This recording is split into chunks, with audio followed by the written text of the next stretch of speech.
இந்த வீடியோவில் நம்ம என்ன பார்க்க போறோம்னா, மகர ராசிக்காரர்களுக்கு ஆகஸ்ட் 2026 எத்தகைய ஒரு பலாபலன்கள் நிறைந்த ஒரு மாதமாக சயின்டிஃபிக் வேதிக் அஸ்ட்ராலஜி முறையில் இருக்க போகுதுங்கிறது நம்ம பார்க்குறோம். எதையும் மிகைப்படுத்தாமல், பரிகாரங்கள், மூட நம்பிக்கைக்குள்ளெல்லாம் போகாமல், உள்ளது உள்ளவாறு. இப்போ ஒரு ராசிக்கு ஒரு கிரகம் இப்படி இருக்கும் பொழுது, எது மாதிரி ஒரு பொதுவான தாக்கத்தை கொடுப்பார்? ஒரு ஆண்டு கிரகமாக இருந்தாலும் சரி, மாத கிரகமாக இருந்தாலும் சரி, ஒரு கோச்சார அடிப்படையில், டிகிரி அடிப்படையில் 9 கிரகங்கள் இருக்கும் பொழுது எது மாதிரி ஒரு கோச்சார தாக்குதலை கொடுப்பாருங்கிறது சயின்டிஃபிக் வேதிக் அஸ்ட்ராலஜி முறையில் இந்திய வேத ஜோதிட அடிப்படையிலான ஒளி தத்துவம் மூலமாக எதையும் மிகைப்படுத்தாமல் மூடநம்பிக்கைக்குள்ளே போகாமல் உள்ளது உள்ளவாறு துல்லியமாக பார்க்க போகிறோம்.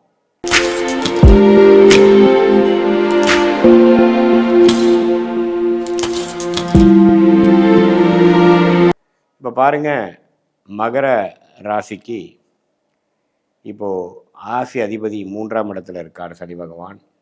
7ஆம் இடத்துல குரு உச்ச குருவாக வந்து ராசியை பார்ப்பது அற்புதம். ராகு 7லும் கேது 8லும் இருக்கிறார். இப்போது செவ்வாய் கிரகம் 6ஆம் இடத்துல இருக்கிறார். சூரியன் புதன் 7ஆம் இடத்துக்கு மாதத்தின் ஸ்டார்டிங்லேருந்தே 7ல் குருவோடு சேர்ந்து இருக்கிறது நல்லது. சுக்கிரன் வந்து 9ல் இருக்கிறார். இந்த அமைப்பை எப்படி கொடுக்குது அப்படின்னா, 7ஆம் இடத்துல வந்து குரு புதன் சூரியன் இருக்கிறது நல்ல ஒரு சோஷியல் லைஃப், நல்ல ஒரு டெவலப்மெண்ட், நல்ல ஒரு அந்தஸ்தை கொடுக்கக்கூடிய அமைப்புகள்லாம் வந்து வருது. இது வரைக்கும் கடந்த ஒரு வருடமாக சுமாராக போயிட்டு இருந்த அமைப்புகள்லாம் படிப்படியாக நீங்கி இப்போ சில விஷயங்கள் சாதகமாக வரக்கூடிய அமைப்புகள், அசோசியேஷன், பார்ட்னர்ஷிப், திருமணம், சமுதாயத்தில் கொஞ்சம் அந்தஸ்து, சுப விஷயங்கள் நடக்கிறது, எல்லாமே ஓரளவுக்கு பாசிட்டிவாக வரக்கூடிய அமைப்புகள் இருக்குது. இப்போ மகர ராசிக்காரங்களே பார்த்திங்கன்னா, அவங்க போன பல ஆண்டில் செய்த தவறுகளெல்லாம் தெரிந்து கொண்டு திருத்தி கொண்டு இன்னும் கொஞ்சம் தெளிவாக செயல்படக்கூடிய ஒரு காலகட்டமாக இருக்கிறது. அதில் ஆகஸ்ட் மாதம் ஒரு முக்கிய பங்கு வரக்கூடிய அமைப்பு இருக்குது. அதே மாதிரி உங்களுக்கு இந்த ராசி அதிபதி சனி 3ல் இருக்கனால 7 நாட்டு சனிலாம் முடிஞ்சு கிட்டத்தட்ட ஒரு வருடம் ஆயிடுச்சு. அதை குரு பார்க்குறார், ராசியவும் குரு பார்க்குறார், ராசி அதிபதியும் குரு பார்க்குறார். அப்படிங்கிறப்ப என்ன ஆகும், நமக்கு ஆட்டோமேட்டிக்காக தவறுகளான ஒரு ஹேபிட்ஸு, பேட் ஹேபிட்ஸ் எல்லாமே கொஞ்சம் நீங்கும். சோம்பேறித்தனம், கெட்ட பழக்க வழக்கங்கள் எல்லாமே கொஞ்சம் படிப்படியாக நீங்கி ஓரளவுக்கு நல்லா வரக்கூடிய ஒரு அமைப்பு, நல்லா உங்களுடைய வாழ்க்கை பயணத்தை சீர்திருத்தி கொண்டு வாழ்க்கையில் ஜெயிக்கக்கூடிய அமைப்புகள், இது எல்லாமே வந்து கொஞ்சம் கொடுக்கும்.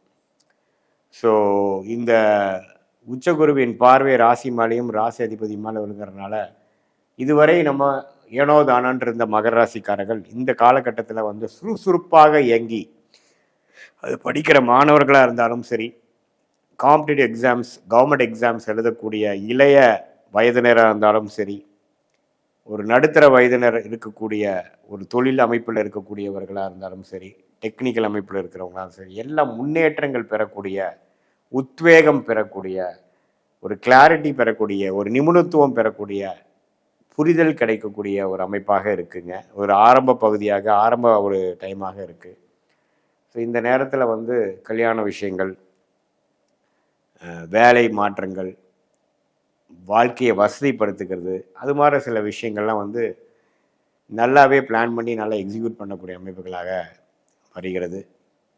ஸோ இந்த ஒரு காலகட்டம், அதில் வந்து வரக்கூடிய ஒரு நல்ல காலகட்டத்தில் இந்த ஆகஸ்ட் மாதம் வந்து ஒரு அடித்தளம், ஒரு ஃபவுண்டேஷனை கொடுக்கக்கூடிய ஒரு மாதமாக இருக்குது. ஏன்னா ராசி உச்சகுருவின் பார்வை, நேர் பார்வை வந்து ராசியை பார்க்குறது மகர ராசிக்கு 12 வருஷத்துக்கு ஒரு தடவை தான் வரும்.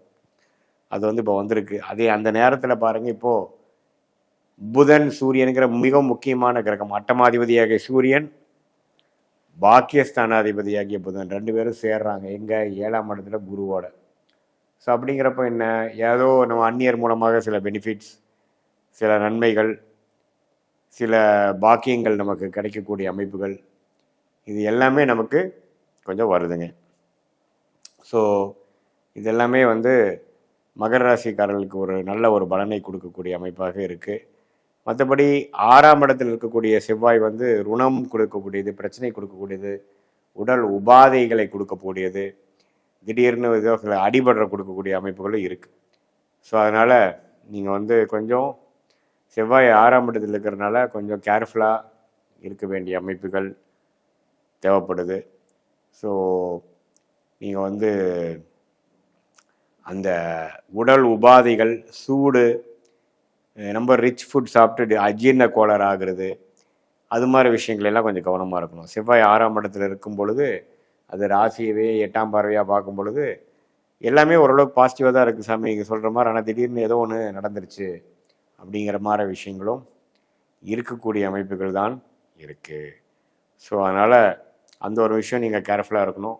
மற்றபடி ஓரளவுக்கு நல்ல பலாபலன்கள் உள்ள ஒரு அமைப்பாக மகர ராசிக்காரர்களுக்கு 2026 ஆகஸ்ட் மாதம் இருக்குங்க. இது ஒரு பொதுவான பலனை தவிர உங்களுடைய ஜென்ம ஜாதகத்தில் எப்படி இருக்குது, உங்களுடைய லக்னம் என்ன, நீங்கள் பிறந்த தேதி, பிறந்த நேரம், பிறந்த ஊரை வைத்து உங்களுடைய திருக்கணித பஞ்சாங்கத்தில் ஜாதகத்தை போட்டு சயின்டிஃபிக் வேதிக் அஸ்ட்ராலஜி முறையில் நாம் அதை பார்த்து எது மாதிரி யோகங்கள் உங்கள் ஜாதகத்தில் இருக்குது, எது மாதிரி கர்மா உங்களுக்கு வாழ்க்கையில் நடக்கும், எப்போ எது நடக்கும், எந்த துறை உங்களுக்கு ரொம்ப யோகமாக இருக்குது, எந்த படிப்பு படிக்கலாம், எப்போ கல்யாணம் நடக்கும், எப்போ குழந்தை பேர் வரும், எப்போ வெளிநாடு போகலாம், நமக்கு அந்த அமைப்பு இருக்கா, தொழிலா அல்லது வேலையா, அந்த வேலைன்னு எடுத்துட்டோம்னா ப்ரைவேட் செக்டாரா, கார்ப்பரேட் லைஃபா, அல்லது அரசு சார்ந்த கவர்மெண்ட் ரிலேட்டடான சில ஜாப்ஸா, எந்த துறையில் மெடிக்கல் ரிலேட்டடா, அல்லது டெக்னிக்கல் ஐடியா, அக்ரிகல்ச்சர் அது மாதிரியா, அல்லது பேங்கிங் செக்டாரா, எந்த கிரகம் நல்லா இருக்கோ அதை பொறுத்து வச்சு நம்ம சொல்லலாம். ஸோ எப்படி உங்கள் கர்மா உங்கள் ஜாதகத்தில் வரப்போகுது, எப்படி நடக்க போகுது அப்படிங்கிறத துல்லியமாக ஒரு ஸ்டெப் பை ஸ்டெப் நம்ம பார்க்கும் பொழுது அதுக்கு தகுந்த மாதிரி நம்மளுடைய முயற்சிகள், படிப்பு, வேலை, தொழில், கல்யாணம், இடமாற்றம் எல்லாமே நம்ம அதுக்கு தகுந்த மாதிரி பிளான் பண்ணி வாழ்க்கையில் வந்து நம்மளோட கர்மாவுக்கு நேர்கோடாக நம்மளுடைய செயல் திட்டங்களை போடும் பொழுது தேவையற்ற எதிர்நீச்சல் போடாமல், பொருள் விரயங்கள், சமய விரயங்களை செய்யாமல் எளிதில் வாழ்க்கையில் நம்மளுடைய கர்மாவுக்கு நிகராக சயின்டிஃபிக் வேதிக் அஸ்ட்ராலஜி முறையில் அதை தெரிந்து கொண்டு அதோட நேரம் டைம்லைன்ஸையும் தெரிந்து கொண்டு அதோட யோகங்கள், அதோட தோஷங்கள், பிராப்தங்கள், தோஷங்கள், அது மாதிரி பல விஷயங்களும் நம்ம தெரிந்து கொண்டு அதுக்கு தகுந்த மாதிரி ஸ்டெப் பை ஸ்டெப் நம்மளுடைய வாழ்க்கை முடிவுகளை ஒன்றொன்றா நம்ம செய்யும் பொழுது நம்மளுடைய லக்னம், நம்மளுடைய ராசி, நம்மளுடைய கிரக அமைப்பை பொறுத்து அடுத்து வரக்கூடிய தசாபுக்திகளை பொறுத்து அதுக்கு யோகமான காலகட்டங்களில் யோகமான ஒரு வேலை தொழிலை செஞ்சு தேவையற்ற வீண் விரயங்களை செய்யாமல் வாழ்க்கையில் எதிர்நீச்சல் போடாமல் நேர்கோடையாக சென்ற வாழ்க்கையில் எளிதில் வெற்றி பெற முடியும். சயின்டிஃபிக் வேதிக் அஸ்ட்ராலஜி முறை மூலமாக நீங்கள் பெனிஃபிட் அடைய முடியும், வாழ்க்கையில் வெற்றி அடைய முடியும் சொல்ல விரும்புகிறேன். மீண்டும் மற்றொரு காணொலியில் சந்திப்போம்.